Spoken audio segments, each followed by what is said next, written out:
First things first, I want to thank everybody for coming. You are probably hearing a lot of buzz about the library, and it is an exciting time to be part of the library. I was just at a library committee meeting, and I handed out my Librarians Report, and there was more than 15 bullet points of exciting things that we've done in the last year. One of which included the completion of our Chevy Bookmobile. It was something that was donated to us in 2011, and finally it's ready to hit the road in 2018. So I am your librarian, Chris Ritter, and up with me today, two gentlemen that donated the vehicle, Tom Gibson and Dave Bowman on the end, and then Rick Hoover here. He's the guy who did the restoration in Middletown, Pennsylvania. So I'm going to talk a little bit about the history of bookmobiles in general. Tom and Dave are going to touch upon the history of our specific bookmobile.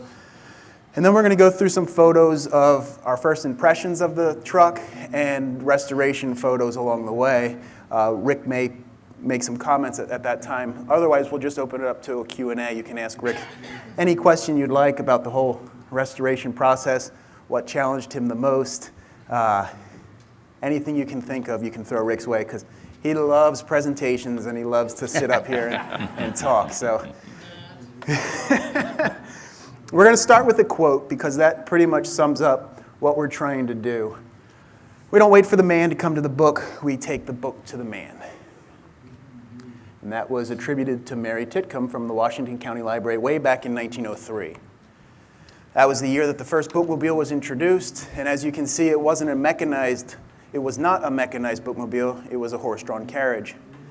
This idea was first developed by Mary Titcomb because she had this idea that there should be central deposit centers throughout the county. So what the book wagon did at first was to take crates to easily accessible points like post offices, toll gates, creameries, general stores. And in just 2 years, Mary established 66 deposit stations throughout her county. Building on that success, Mary convinced her board that there was a need to have this wagon stop at individual houses in addition to the deposit locations. Her board agreed, and at the time, Washington County had really good roads, so it was a perfect test bed for the bookmobile concept. There was some initial resistance to the idea of a bookmobile because people confused it at first as the laundry wagon and then later as the dead wagon. So the library system painted the wheels red and they painted the side panels red, which I guess was enough to convince people that there was no threat. By 1910, the book wagon was tremendously successful in Mary's County. And now, unfortunately, that original book wagon was destroyed by a train at a railroad crossing, and it took 2 years before a new motorized bookmobile would hit the streets in 1912, hit the roads in 1912. That bookmobile is shown on the upper left-hand corner of the screen, and it was an International Harvester. That's Rick in the picture, too, isn't it? Yeah, he's in the back. That's me. The International Harvester was replaced in 1915 with the larger Kohler truck shown on the right. Now, many libraries throughout the country had their eyes on this Washington County bookmobile concept. Some replicated the Washington County concept exactly the way they were doing it, and others improved.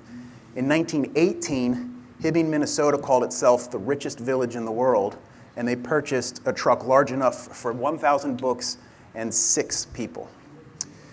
This was the world's first walk-in bookmobile, and anybody from our Minnesota contingent can tell you that a walk-through bookmobile in the winter months is very welcome. Yeah.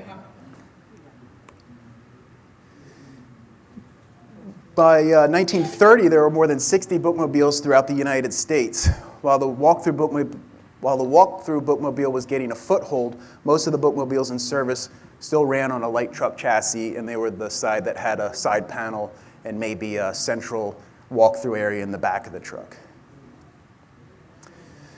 By the 1950s, the walk-through bookmobiles would be the most common style due to their comfort and load-carrying capabilities. And by the mid-50s, side panel trucks like our bookmobile were quickly becoming relics. The 1980s would usher in the modern era of the bookmobile, and that's where you saw truly walk-through bookmobiles that could carry computers, AV equipment, and enough space for children's programming and community events as well. So if Mary Titcomb could look back to see what her book wagon evolved into, I think she'd be quite proud. So a bookmobile was a dream for my predecessor, Kim Gardner, and Sally Burnett, of course, from Alabama. And I recently asked Kim what her plans were for a bookmobile in the 1990s. Did she want a PR tool, or did she want to have a truck that she could take to tours and meets? And her reply was, quote, pretty much all the above. As you know, in the 1990s, the library board was big on the Winross and Ertl trucks, and we did sell an Ertl bookmobile. I just thought it would be so cool to have our own bookmobile that we could take to meets and other places to get the word out about our great library. Now, flash forward to 2010, and the idea resurfaces when my boss, Steve Moskowitz, saw a 1949 Chevrolet bookmobile at a meet in Mobile, Alabama. Now, that bookmobile wasn't for sale at the time. The owner said it was his favorite car. I think he had a couple dozen. It's always the favorite when somebody shows an interest in perhaps purchasing it. Okay, well, if the wife liked it, then it wasn't going anywhere. But the idea for an AACA bookmobile regained some traction. So for the 2011 annual meeting, the library staff prepared a handout that announced that we were going to officially start looking for a bookmobile that we could either restore, or if it was finished, we'd take it that way as well. So I was all set to get these flyers in every single person's hand that attended annual meeting that year. But before I could hand out one flyer, Wes Peterson, the editor of the magazine, came up to me and told me that he and Steve Moskowitz had been talking to two gentlemen who just so happened to have a bookmobile, and they wanted to donate it to the library. And those two guys are Dave Bowman and Tom Gibson. And that's where you get to take over. So, Turn your. So, And I'll just pop in, just in case there's some people in the crowd who haven't seen our bookmobile, and I would assume Tom would mention it, but the lower left corner, that's our truck. correct. And the baby is the bookmobile's name due to this photograph from about 1970, mid-70s, when there was a big bookmobile from about 1972, the 1961 medium-sized bookmobile, and then the little bookmobile from 55, Baby. So that's sort of been its nickname. In 1988, I moved from Manhattan to Anderson, South Carolina. And one day out doing errands, paying my power bill and different things, I stumbled across this large cache of cars that were downtown in a neighborhood, and I didn't want to go and just present myself. There were several old men walking around, and you could tell it used to be a dealership or something, some private collection. So I didn't want to go up and say, oh, hi, I'm from New York City. So I called Dave Bowman, who I had just met at Charlotte Auto Fair weeks before, and said, Dave, there's a bunch of cars down here, primarily Buicks, and you speak Southern. Would you come? Would you come down and maybe we could use you as an entree? And he did, and it turned out that it was Henry F. Parker and Son Used Cars. In this 1950 circa photo, you see a bunch of large Buicks, a Packard, LaSalle from 37, 41 Plymouth. Anderson is a mill town, a textile town, and Parker and his son Henry Jr. wound up selling cars on time to the mill workers, had a very good life, and so we just always called him Mr. Henry, the son. Although he had stashed away a bunch of these large Buicks, his favorite car was a 35 DeSoto Airstream Coupe. And that's a picture of him in about 1942 or so. It was a bunch of old guys, as I said, and they had been hanging out for decades. I was new to the fold, but I just fell in love with the place and with them. And over time, they began telling the stories. I was a new set of ears for the stories that they had been told and retold 1,000 times. So it was all very exciting. I basically, in befriending them, I became the last garage monkey at Parker's. And for his 85th birthday, I just created this collage of things that appealed to him. And he lived alone in the room, in the garage. He had had a fight with his sister, a spinster sister, in the 50s, and just moved into the garage and lived there until he died. But the stories that these guys told, the four that really stuck out was about the Anderson car that was made in Rock Hill, South Carolina from 16 to 25, about the Glidden tour that came through Anderson in 1911, which resulted in an Anderson trophy, a big silver cup for that race, and the Tucker that came in 1948, and then finally about this bookmobile that had been in storage, unknown location to them, these historians that were part of the coterie that hung around there. So we wound up over the years, there were about 35 cars, primarily large Buicks, but over the years Dave bought 6 cars, I bought my 57. They were barn finds before barn find was cool, and they were just kind of dirty and cleaned up nice, and they're, original show cars in the DPC class. In 2000, we started a Main Street car show. The city had just renovated their downtown and put in a new streetscape, and so we, knowing that there had been a Tucker in 1948, we contacted the Kofer collection in Atlanta, and they sent us their 48 Tucker. That's the little blue car there in the center of the courthouse. And then to its left, Paul Ionario brought his Anderson car, one of 5 or so that are that we know are survivors out of the 5,500 that were built. The reason I'm mentioning all of this is that it began to give Dave and myself cred in the community, and another thing, Henry had died at this point, and we had to get a new interim garage to store cars. We had begun storing the cars that we bought there at Parker's place, and so for this 2000 show, we used the Kofer's Tucker as a the draw car, and it became a very successful event. It's the biggest event in the summer, and it's wildly popular still, and great fun.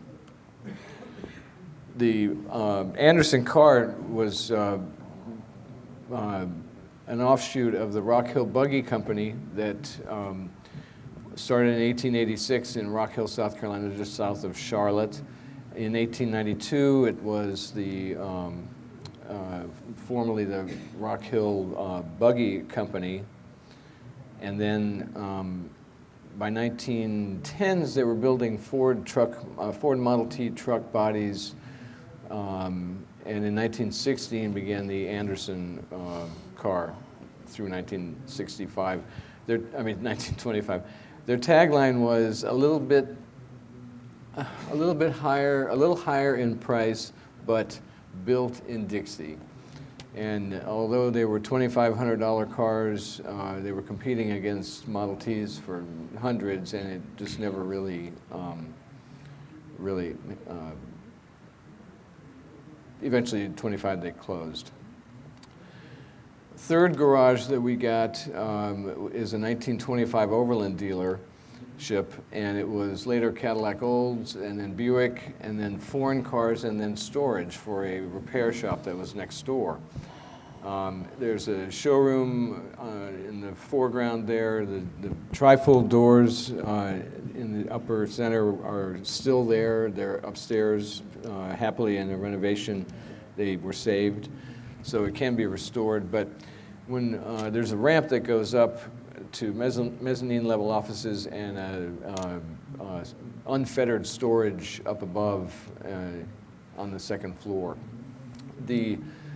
When we found this place, it was used for storage for a collection, and they had sold the building, and we wound up leasing Dave wound up leasing the building, and in it was this 1955 bookmobile that we had heard so much about at Mr. Henry's World of Buicks through the years.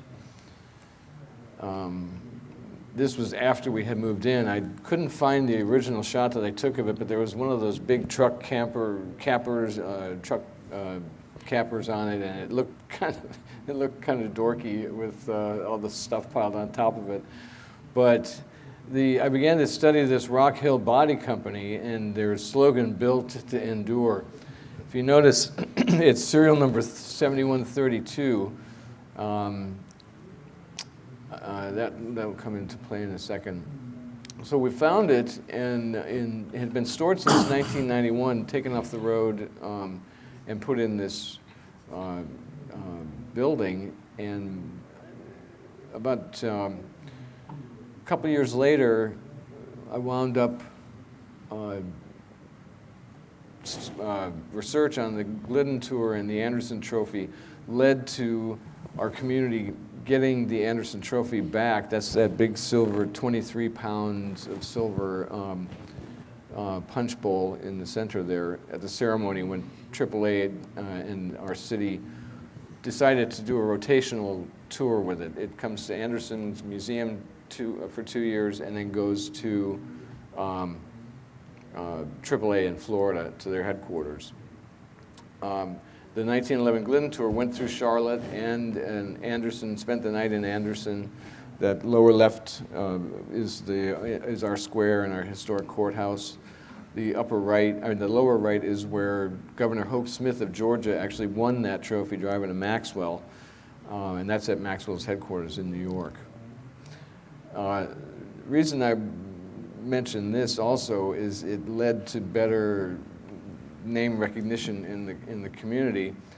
And when I went to the library to talk about acquiring the Bookmobile, the librarian Carl Stone said, well, over the years a lot of people have wanted this for their club or for themselves to make it into something that, hot rod it, do whatever, take the box off. One of the guys at the repair shop next door said, yeah, that'd be a really nice truck if you took that box off and put a regular bed on it, which astounded me.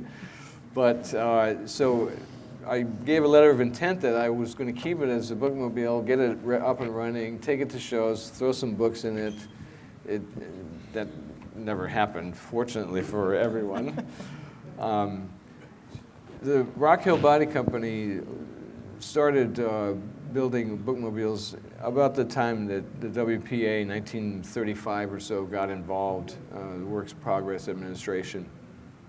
This is a model of the first bookmobile in 1935 for South Carolina, and that's Miss Nancy Blair, who was its first driver. There are little books in there, and on that camp cot, or on that folding stool, there's actually a little book in the photograph. Darlington, South Carolina, this is a bookmobile that they built for, it's on a barrel nose Ford, 3839 Ford. At Rock Hill Body, a scene from about 1936. There's a little bookmobile to the left of to the right of the white truck at the far left. There are all kinds of Chevrolet truck chassis waiting to be converted into school buses that are lined up there under the white houses. Rock Hill built many variety of truck bodies, including big furniture vans, tanker trucks, beverage trucks. You see on that Sinclair tanker on the right, the compound curves that they employed in their construction. They had presses and shops and guys forms that they could make those things easily. It's not that most shops aren't set up for that. Another furniture truck, just a slab-sided. Dulaney was a food and when I first saw the bookmobile, I thought of a Schwann's food truck. I don't know if when you see pictures, that's what it reminded me of. And then they made this Lutheran orphan school bus. They made service trucks for phone companies and telephone and electricians. Now the Rock Hill truck tanks, where it says built to endure Rock Hill Body Company, that's serial number 7182. The baby is a 7132, so we can put this brochure to about 1955 or 56. A large fleet of Coca-Cola trucks, another one of the regular companies that used Rock Hill trucks. Red Rock, has anyone heard of Red Rock Cola? I hadn't before. But on the AACA forum, Lamar Brown goes by Mr. Earl. I don't know if he was a good friend of Bob Coker. That is in the center, that's Lamar's father in Athens, Georgia, in his Red Rock, his career was spent with Red Rock Cola, and that's Lamar's dad in front of his Rock Hill Body Company cola truck. Not knowing the company, I guess they liked babes in their advertising. They've got Babe Ruth and a fishing babe. And then that's Athens, Georgia, the bottling plant where Lamar's dad worked. My favorite of all the images that I've found and acquired of all the Rock Hill trucks is this circa 39 or 40 barrel-nose Ford. It was built as a parts delivery vehicle for the Spartanburg Ford dealer, Pierce Ford in Spartanburg.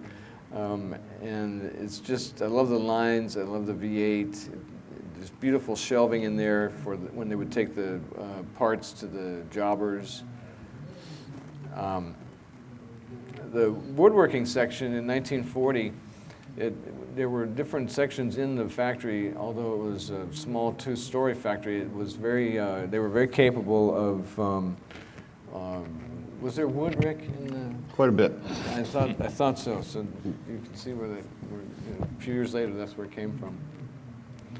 They had metal panel bending equipment. These images of the factory and some of the trucks were sent by the scion of the Anderson car company, or the Anderson Motor Company, who lives in Rock Hill now and is a retired professor at the university, and he has one of the few Andersons left, a sedan. Favorite image with this Royal Crown Cola truck, a number of beverage trucks in the prep, and then bus bodies being finished up on the right.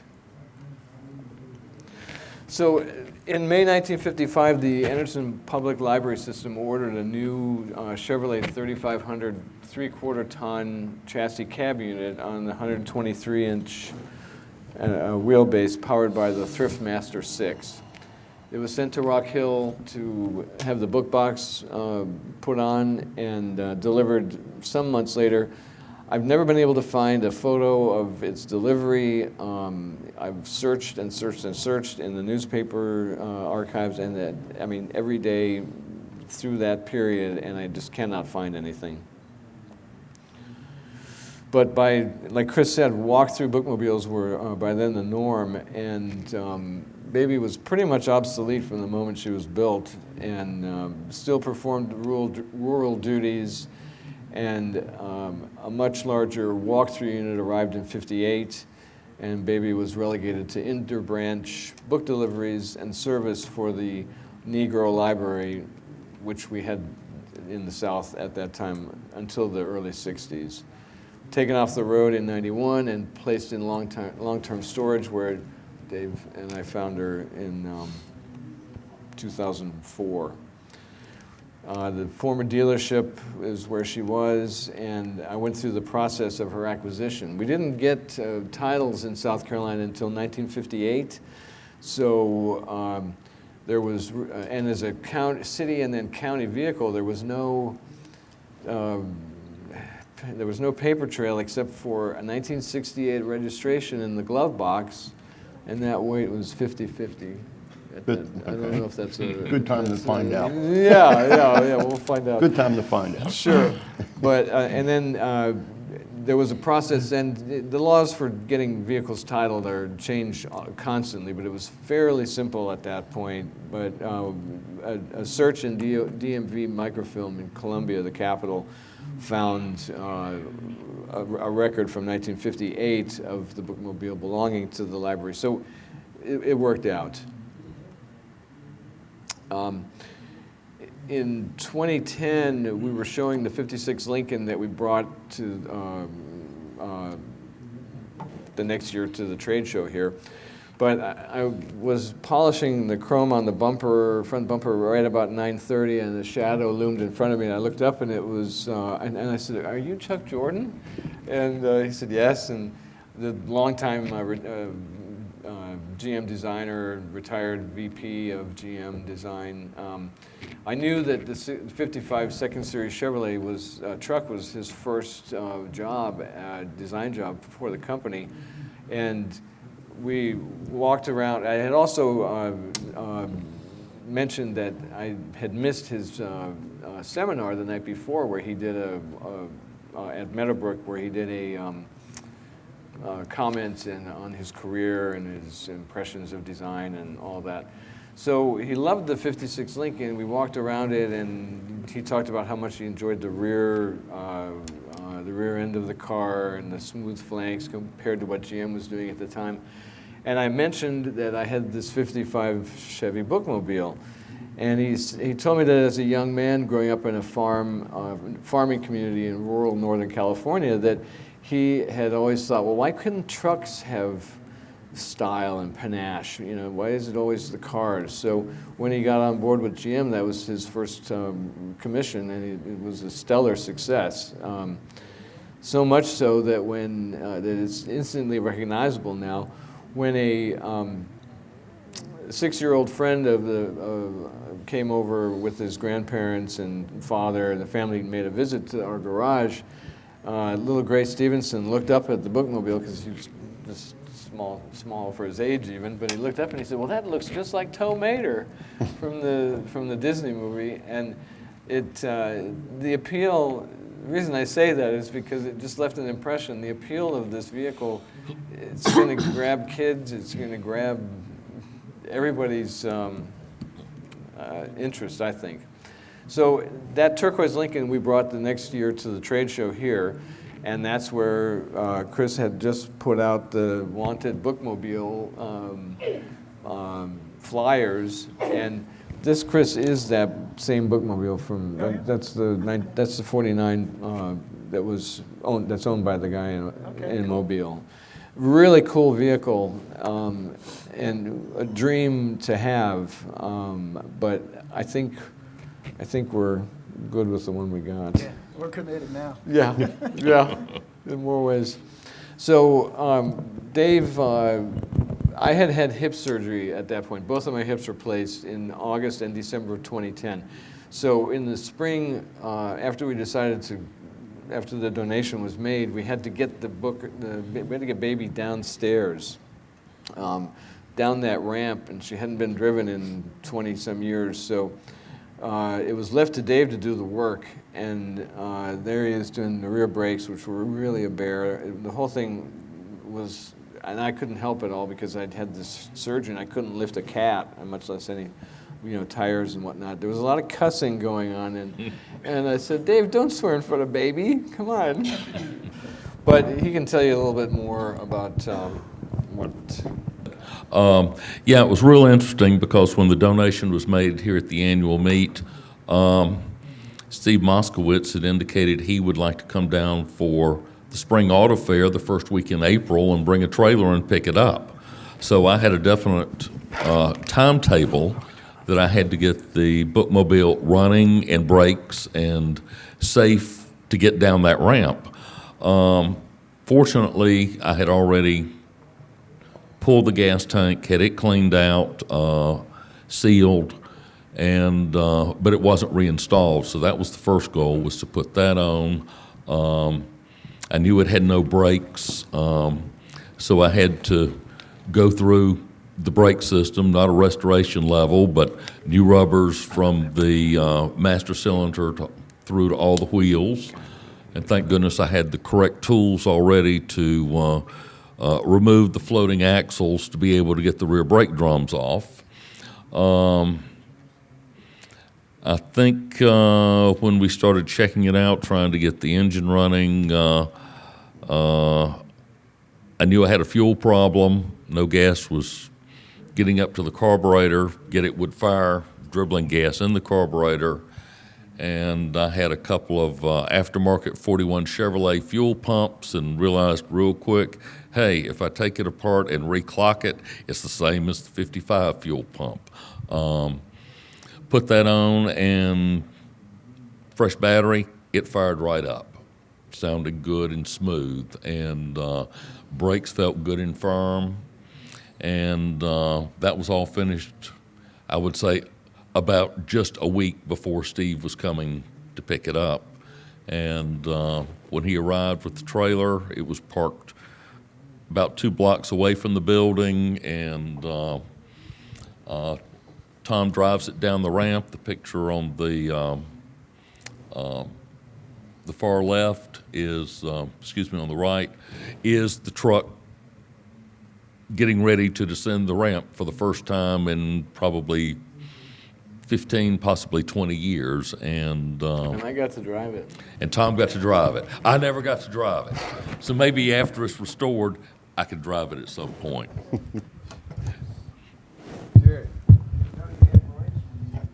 Oh, I knew I had good brakes. I do good brake work. Mr. Henry taught me how to do brakes, so I am more, and I know Dave knew how to do them before that, but I'm very confident with my brake work because of hanging around there at Mr. Henry's world of Buicks. So now, yeah. Okay, Baby endured for a reason. And Dave Bowman, myself, and the Anderson County Library staff are thrilled that she will live on with the renewed purpose of serving America's automotive library, the Antique Automobile Club of America, and the old car hobby for generations to come. Thanks to the club we love and to all who contributed to giving her a new lease on life.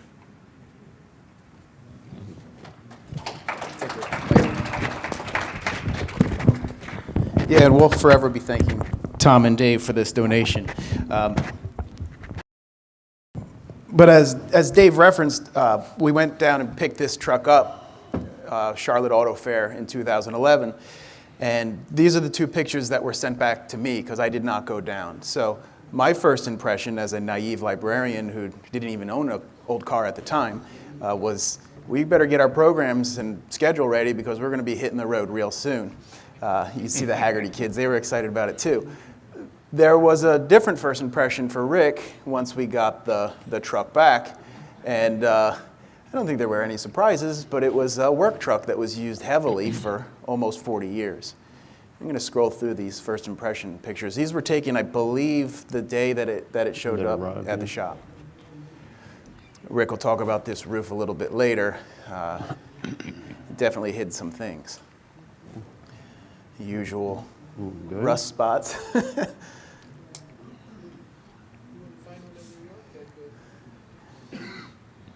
The undercarriage. Rick may touch upon Rock Hill Body Company's work underneath the box. And on top, and on the sides. They fit it together, that's for sure. Then the restoration started. Again, I'll just scroll through here. And of course, as you know, it's impossible to capture a restoration in just 20 minutes and 40 photos. We have thousands and thousands of photos, many of which you can see up at the trade show on our TV that we have up there. And Rick documented this thing on a daily basis, but I picked out some of the highlights here. In fact, I got to go over one day and scrape undercut. I forgot about that, Rick. No, I didn't forget. I got to go over. Steve was there as well. Charlie Sando, who's in the back. Charlie back there, Charlie knew we were just buying pizza at lunch, so he showed up for the free pizza. Well, we were scraping undercoating off torches and scrapers, and that was That was shortly after I got I have a 37 Buick, and that was shortly after I got that. So somehow that experience inspired me to overhaul my Buick. That was early on in the project. See things start to shine up here. We redid the bricks, Tom. Yeah, Yep. better than I would have done. Yep. You know, a lot, again, from many feet away it looked good, but as you are all probably well aware, once you start peeling rubber back, you can see some yeah. As you're seeing some of these beginning photos, my beginning with the truck was naturally having Steve Moskowitz come over to my shop and see if I would be interested in doing this job. Now, we were already 4 ground ups into business, and I have just myself and my son. So 2-man shop, 5 ground ups going. This is going to be interesting. But the truck, after Steve described it to me, this sounded like a great challenge, something I've never done, may never get to do again. And I know Miss Kim over here always wanted one, so I had to jump in on this. So Steve informed me that he was going to be going down to Charlotte Auto Fair and picking this up. So during the auto fair, I forget which day, I get a phone call, and he says, I'm standing down here, I got the truck, I'm standing here looking at it. Rick, this is going to be an easy job. Cakewalk. I said, great, glad to hear it. So we go ahead. Now, little did he know that I had a couple friends down there. And the one calls me not 20 minutes later, who's in the back of the room, and calls me up and he says, hey, I'm standing here looking at this Bookmobile. Boy, you got your work cut out for you. So I kind of came back to me that Steve Moskowitz was a car salesman, and so I got hooked in. But we took delivery of it on Sunday, and at first it was nothing that we hadn't seen before with doing 40 years of restoration. This is just common. One of the questions I had right in the beginning, what Kim was referring, or Chris and Kim were saying, was, what are we going to do with this? Now, are we going to use this? Are we going to drive it? Or my answers were given was, we're going to drive this everywhere. Now we have a problem, because I had previously done 2 3/4 ton trucks before. These trucks set up with this powertrain will do 52 mile an hour going down a highway. We are not going to be going down expressways without Chris getting ran over.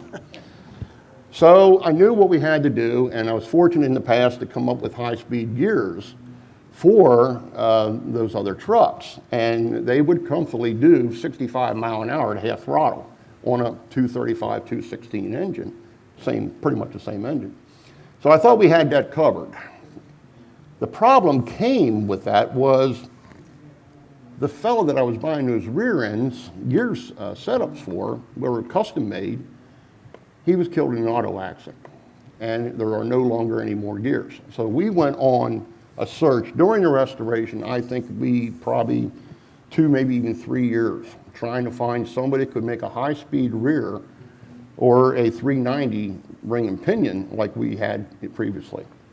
And we never did find a 390, but we were able to get a good 410 put in it, all new bearings, rebuilt the entire rear end, and with all that, we probably now have a vehicle that will, a 410, we probably comfortably do 65, maybe a little bit better. We're giving it a little bit more gas than my previous jobs. But at least Chris won't be getting ran over and any hand gestures as he's going down the highway 52 mile an hour. Here you can see the truck together. The upholstery, or the seat, was done by a gentleman named Paul Rose. He's a restorer down in Virginia, and now he's also affiliated with the Penn College program. He's actually upstairs.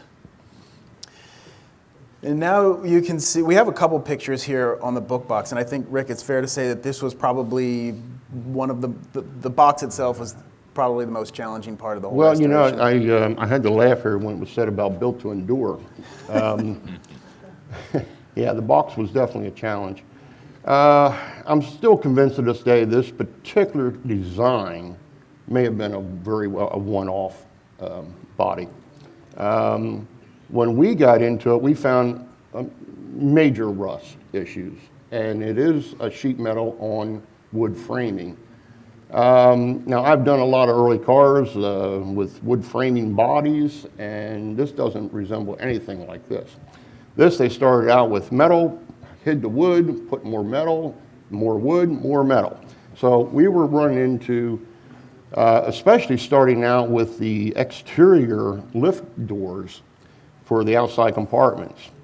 They were actually just wood screws holding these doors on into hidden wood. And one of the issues of the top up here where you see the roof has been removed to expose that wood. So every time we ran into rotted wood, we would have to cut open. And there was a limit to what we could do without completely tearing this down to every last part. And time is money. So we decided to go ahead, and the roof had to be replaced anyways. That we knew. The lower sections, I didn't want to tear apart. And that held also the lower section doors. So we had a two-piece door, a large door that lifted up from the top on a door handle, like an exterior car door handle. And then that would expose the lower section, which was a short door, and that would just literally fall down on chain and be held by that. But again, the hinges, the piano hinge was all completely into wood. So we decided, because we knew also right from the beginning, this truck was overweight for a 3/4 ton chassis, the way it was built. So one of our jobs was to try to lighten the load of the box on this frame. And we also took care of beefing up the suspension by adding plies and completely putting all new leaf springs in the vehicle. So we solved that pretty good. And then with the new exterior doors, we hired the Amish down in Birmingham, Pennsylvania. Some people I've used in the past. And they made us one-piece aluminum doors, which lightened up the load very extensively. So are we running out of time? No. Okay, well then one of the other, go ahead. Doors were really dangerous too. The doors were extremely dangerous, break your neck. because again, we're trying to figure out I'm trying to hear, what is this truck going to be used for? How are they going to use it? So I finally hear that, well, we're going to take this to shows, and we're going to have the doors open, they're going to be able to see inside, and I'm thinking, okay, safety, safety, safety. We're going to have doors that are going to be lifted up in the air. We're going to have people standing underneath them. What happens if one of these fall down? People are not going to go inside the back. I mean, the inside is very small. I can see where children could go in there, but a full-grown, believe me, I've been in and out of it 1,000 times. I don't fit.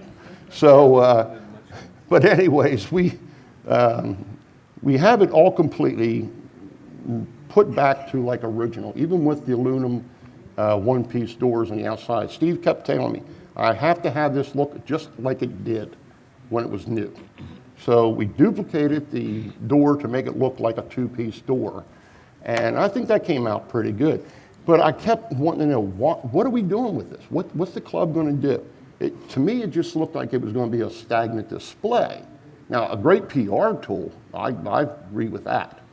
But here we are, we're going to take this library, we're going to take this truck around with books in it, and we're going to tell the people, you can look at the book, but don't pull it out and don't touch it and don't take it. We're not signing books out.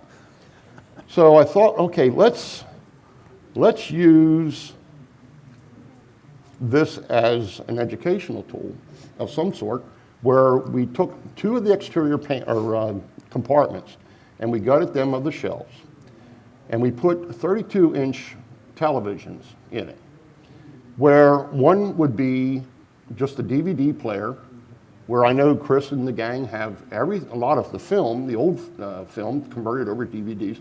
We can entertain the troops, the children, I think would be great. They can sit there and watch these old movies on the one side of the truck, and on the opposite side, we'll put a smart TV or something like that, which I'm not into this stuff, but we put one of those in there on the other side where Chris, Matt, and Mike can go ahead and teach our membership how to use the online services off the smart television. And that's just because I'm going to be over there watching how to do this. I don't know how to do this. So anyways, we decided to use it for that. I hope that goes over well with the membership. And the inside, we pretty much kept it all except the original, except for in the very front. We ran a 110-volt system all the way throughout the vehicle for televisions mostly. Indoor receptacle, and then on the inside here, we're at that black panel where you see the conduit running. That's a hidden box now, a folding box where there's a Honda generator kept in there for when you go out, they go out in the field and there's no electricity anywhere nearby, they can fire off the generator. It's a quiet Honda. And also when they're at a place where they can plug in, we have a twist lock marine connector plate mounted on the outside of the vehicle. It's all tied in together. GFI units at every television. We should be good to go. The So LEDs. It's pretty well done. The the lights in here are LEDs. Originally, obviously, they were just little incandescent bulbs. But these light units, they have two settings. One looks like an incandescent look. You just flip the button, and then when we actually want to see something, we can have Originally, white LED. it looked like a not even a good dome light was the original light. 32 candle power bulb, parking light bulb, basically. Yeah. So we put the LEDs in it, and it will light it up. These are just some more. This was as the engine was coming together. One of the things you'll see there in the picture, of course, it's a 235 engine. We completely had that rebuilt. We did add on a oil system to it. It is correct for the year range. Again, my job is to keep the truck looking like a 1955 vehicle. Do not make this look modern. It had no options. Absolutely no options. It did come through with tinted glass. So I'm thinking, okay, now, from what I'm being told, I'm picturing Chris and Steve are going to be flying down the highway to these shows, and who's going to whistle and who's going to sing? This has no radio. Well, Chris is, I like to have a radio, you know. So we came up, we put one of the new modern AM FMs in it with Wi-Fi, Bluetooth, the whole 9 yards. Again, more than I know. Thank God I have a son that does understand this stuff. So we did put one of those in. We wanted to fill up the slots. We went from also, it had a standard heating system in it, which they'll put out some heat, but they will not give you much of a defroster. Defroster is what we would need the most.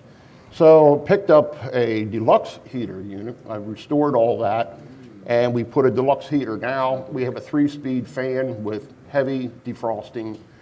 He's going to be safer driving down the road. So we put the comfort features in it that we felt he needed, and but I would not give in and put an air conditioner in it. So when the truck came to us in a box in the back, I think from 1955 or 2, hand fans from a mortuary. And I kept those fans because one has Chris's name on it and the other has Steve.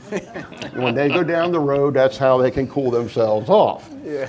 Tom actually put those in there as a gift for Chris and Tom. Well, You can still get them at the mortuary. I wanted to believe that they were they were hidden in the truck. I didn't know that.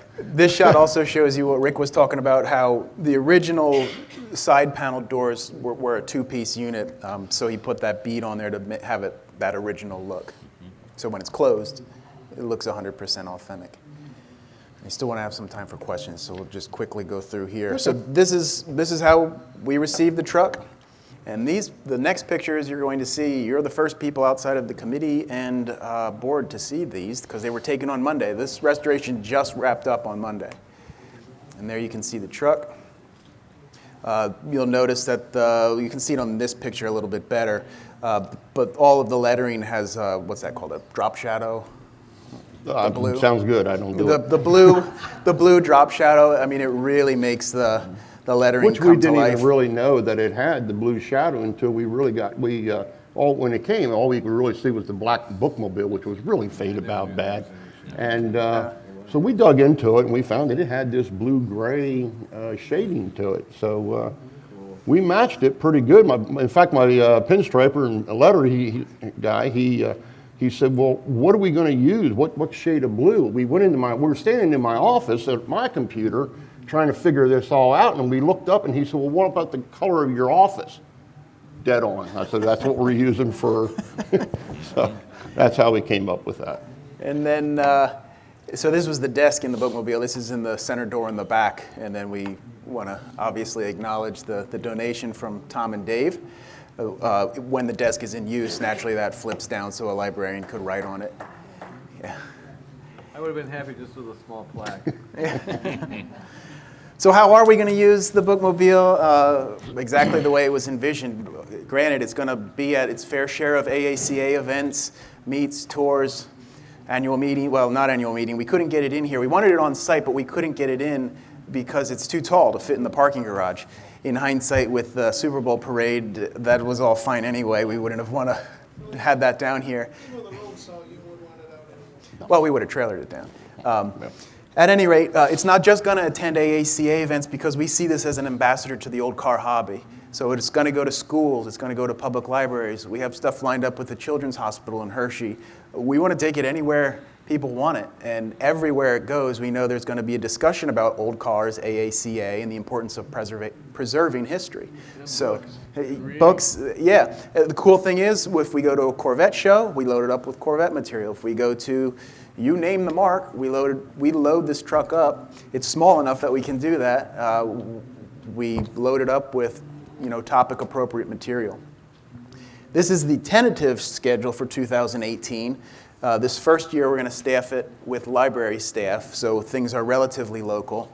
The grand unveiling will be down in Charlotte this spring, and at that time, we're going to get together with the folks from the Anderson Library and hopefully some family members who either staffed it or were part of the library system at the time. After that, you'll see it in Auburn, and then, well, you can go down the list here. But again, it's local. If anybody here is part of a region or chapter, if you would like to see it at your event in 2019, come see me. If you want to see it even in 2018, there's a possibility if the schedule's open and we can get it trailered to the location. We want to show it off. This is AACA's Bookmobile. This is your Bookmobile. And we couldn't be more tickled with how it all turned out. And I think the best is yet to come. So if anybody has any questions for Rick about the restoration, about the truck, or really any, Dave or Tom, now's the time to ask them because we still have a few more minutes. Go ahead, Steve. I noticed you really didn't say too much about the roof. He blocked that out of. What He can be blocked said that. about the roof? When we did take the vehicle on, the roof, the way I always described it, looked like an elephant was up there doing a dance on top of it. It was pretty well flattened in. Well, we had yesterday. Yes, right, exactly. And it was very uniquely built. There had to be, it was 4 main panels, which were all riveted together. And again, we're going through steel trusses, into wood, into rain gutters, into the side panel doors. It was a confusing mess. So we had the roof off, but my shop's not equipped to do this kind of manufacturing, as you saw in the earlier pictures of what they had down there to form these panels, especially the front and rear, which we always said were handmade. And we have other important things to do instead of this roof panel. So we went on the trail trying to find somebody to help us locally, and nobody wanted to touch it. We couldn't find anyone that was interested. They said, well, we won't have room for the box. Well, you're going to have the box to fit these panels as you manufacture them. Well, no one wanted the box. Nobody wanted the liability, is what it boiled out to. Time marches on, and I guess it was Steve that came across Paul Rose down at Vintage Motor Cars, who his son interned for me the summer before. And I thought, I'm very comfortable. If they're willing to do this, I am more than comfortable than having them fabricate the roof. I got down there, got to meet his partner, John. Paul I had already known, and they said, we will handle this. Well, God bless them, because they had probably 9 ground-up restorations going when I was down there, and here they are trying to help the club. So they did an outstanding job. My hat's off to them. I'm, of all the shop owners I know out there across the country, believe me, these 2 guys I'm highly impressed with.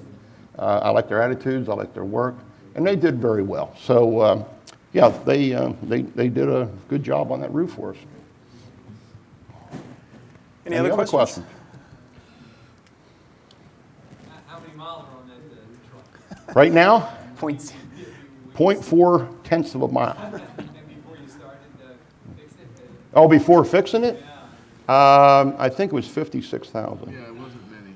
50, no, not a lot of miles, but had it been a horse, this one here was put away, rode hard and put away wet.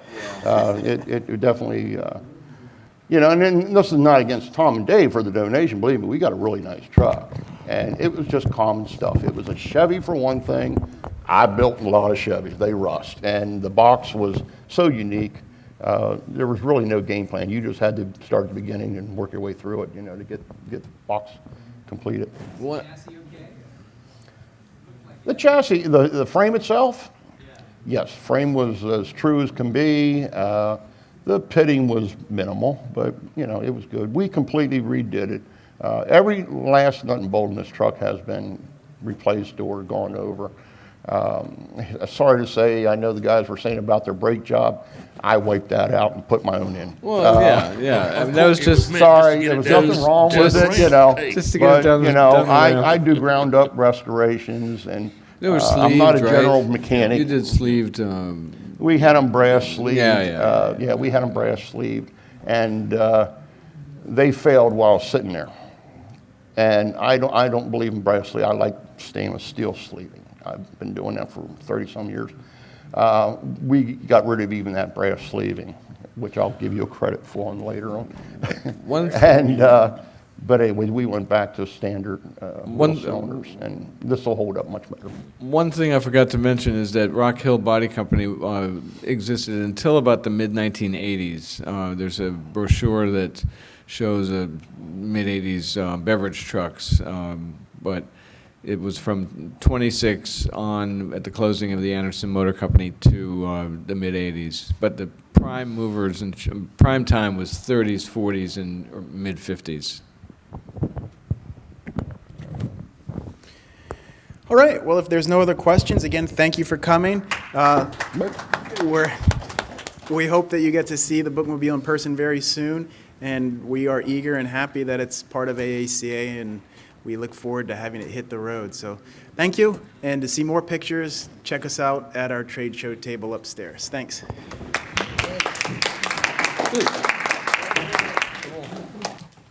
Good. Good.